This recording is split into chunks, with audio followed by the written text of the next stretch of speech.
আসসালামু আলাইকুম ওয়া রাহমাতুল্লাহি ওয়া বারাকাতুহু। এরপর যা আলোচনা করা হবে জান্নাতে জান্নাত। তো জান্নাতে আমরা কি কি নাজাত পাবো এবং জান্নাতের মধ্যে আল্লাহ রাব্বুল আলামিন কি কি জিনিস দিয়ে দেবেন।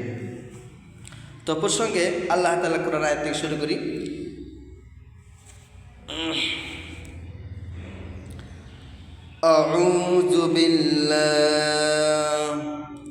أعوذ بالله من الشيطان الرجيم. بسم الله الرحمن الرحيم. الذين آمنوا وعملوا الصالحات سندخلهم جنات تجري من تحتها الأنهار خالدين فيها أبدا لهم أزواج مطهرة وندخلهم ظلا ظليلا. আল্লাহ রাব্বুল আলামিন বলেন, বান্দারে দুনিয়ার মধ্যে যদি কাল কোনো বান্দা সৎ আমল করে, নামাজ কালাম আদায় করে, বাজার নামার আমার গোলামি করে, আল্লাহ রাব্বুল আলামিন ওই ব্যক্তিকে জান্নাতের মধ্যে আল্লাহ প্রবেশ করাবেন। জান্নাতের মধ্যে বান্দারা সুবহানাল্লাহ দিয়ে থাকবে, কষ্ট করা লাগবে না, পরিশ্রম করা লাগবে না, কোনো কিছু করা লাগবে না। বাজার নামার মনে মনে কল্পনা করে আল্লাহ গো দুনিয়ার মধ্যে কতই না প্রকার ফল খেয়েছে, আল্লাহ না জানি জান্নাতের ফল কি রকম।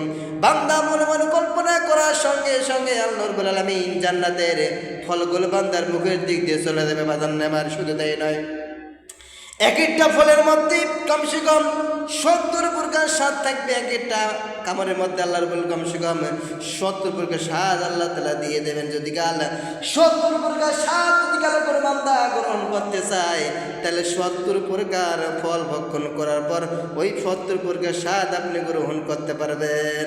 জোরে বলেন কথা ঠিক নেই ঠিক বাজার নেমার।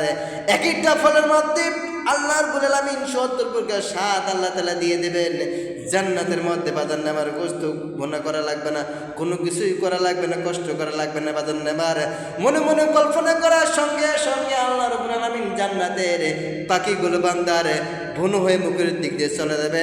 আবার দুই গালসি দিয়ে আবার হাড্ডিগুলো পাখি হয়ে জান্নাতের মধ্যে চলে যাবে। জোরে বলেন সুবহানাল্লাহ। ও মা বোনেরা, জান্নাতের নাজ নিয়ামতকে শেষ করতে পারবে না, জান্নাতের ফলকে শেষ করতে পারবে না। একদিক দিয়ে জান্নাতের ফল খাওয়া শুরু করবেন, আর একদিক দিয়ে জান্নাতের ফল উপরন্তি হয়ে যাবে। জোরে বলেন সুবহানাল্লাহ। ও হুজুর, আপনারা যাই মনে করেন না কেন, দুনিয়ার মধ্যে আল্লাহ রাব্বুল আলামিন জান্নাতি বান্দাদের জন্য কষ্ট, কিন্তু পরকালে কিন্তু বাজার নামার শান্তিদায়ক আল্লাহ তাআলা প্রদান করবেন। যে ব্যক্তি জাহান্নামে চলে যাবেন, দুনিয়ার আল্লাহ রসুল আনুগত্য করবে না, রসুলের নাজ নিয়ামত করবে না, রসুলের যে ব্যক্তি সুন্নাত অনুকরণ করবে না, আদর্শ চলবে না, আল্লাহ রাব্বুল আলামিন ওই ব্যক্তিকে জাহান্নামের মধ্যে আল্লাহ তাআলা ফেরাই দেবেন। এক একটা কাপড় লম্বা কমসে কম 350 মাইল। কয়শো মাইল? 350 মাইল এক একটা কাপড় লম্বা হবে। তার 5 সেকেন্ড লম্বা কমসে কম মক্কা থেকে মদিনা। যদি কাল 350 মাইল লম্বা হয়ে যায়, ওই ব্যক্তিকে 70,000 বছর চিল্লি করবেন খাওয়ানোর লাগে। 70,000 বছর চিল্লি করার পর আল্লাহ রাব্বুল আলামিন বলবেন, বান্দারে কেন চিল্লি করতেছ? দুনিয়ার মধ্যে আলেম ওলামারা ওয়াজ মাহফিলে ডাকছিল, তোরা শুনিয়ে না শোনার ভান করেছ। আজকে আমি আল্লাহ রাব্বুল আলামিন তোদের কথা শুনিয়ে না শোনার ভান করব। আল্লাহ রাব্বুল আলামিন 70,000 বছর চিল্লি করার পর আল্লাহ রাব্বুল আলামিন ডাকে সাড়া দিয়ে দেবেন, ও বান্দার কেন চিল্লি করতেছ? বাজার নামার যদি কাল কোনো ব্যক্তি দুনিয়ার মধ্যে নাজ নিয়ামত ভক্ষণ করতো, জান্নাতের মধ্যে যে আশা করতো, আল্লাহ রাব্বুল আলামিন যদি কাল আল্লাহ রসুলের সুন্নাত অনুযায়ী চলাফেরা করতো, রসুলের সুন্নাত ধরে রাখতে পারতো, আল্লাহ রাব্বুল আলামিন তার রসুলের সুন্নাত বিনিময়ে জান্নাতের ফয়সালা করে দিতে পারতেন। জোরে বলেন কথা ঠিক নেবে ঠিক।